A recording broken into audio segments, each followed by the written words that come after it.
പ്രണയിക്കുമ്പോൾ എൻ്റെ കലിപ്പനായിരുന്നു. അവരെന്നെ കല്യാണം കഴിച്ചു നോക്കിയേ, ഇയാൾക്ക് പ്രാന്താണ് എന്ന് പറയാം. പ്രണയത്തിൽ തെറ്റില്ലല്ലോ.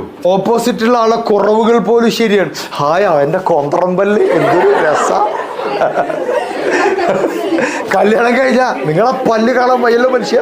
പ്രണയത്തിൽ ഇയാളുടെ വിയർപ്പ് മണം സുഗന്ധമായിരിക്കും. കല്യാണം കഴിഞ്ഞാൽ അത് നാറ്റമായിരിക്കും. പ്രണയത്തിൽ ഇയാളുടെ ദേഷ്യം രസമായിരിക്കും. ദേഷ്യപ്പെടുമ്പോൾ ചുവന്നു വരുന്നു. പ്രണയത്തിൽ ഇയാൾ ഒരു അടി അടിച്ചു കഴിഞ്ഞാൽ എന്നൊക്കെ പറയുള്ളൂ. പ്രണയത്തിലെല്ലാം ശരിയാണ്. പ്രണയത്തിൽ പിണക്കങ്ങൾ ശരിയാണ്, തെറ്റുന്നത് ശരിയാണ്. എത്ര നേരം സംസാരിക്കാനുണ്ടാവും അല്ലേ? ചന്ദ്രനൊക്കെ ഇങ്ങനെ മുഖത്ത്, നിന്റെ മുഖത്തല്ലടി, എന്തിനും ആകാശത്ത് നോക്കണം, നിന്റെ മുഖത്താണ് ചന്ദ്രൻ എന്നൊക്കെ പറയും. കല്യാണം കഴിച്ച ചന്ദ്രൻ പിന്നെ നിന്റെ അപ്പനാണോ ഇരിക്കുന്നത്? അപ്പോൾ ഒറ്റ വഴിയുള്ളൂ, കല്യാണം കഴിഞ്ഞിട്ടും പ്രണയം ഉണ്ടായാൽ മതി.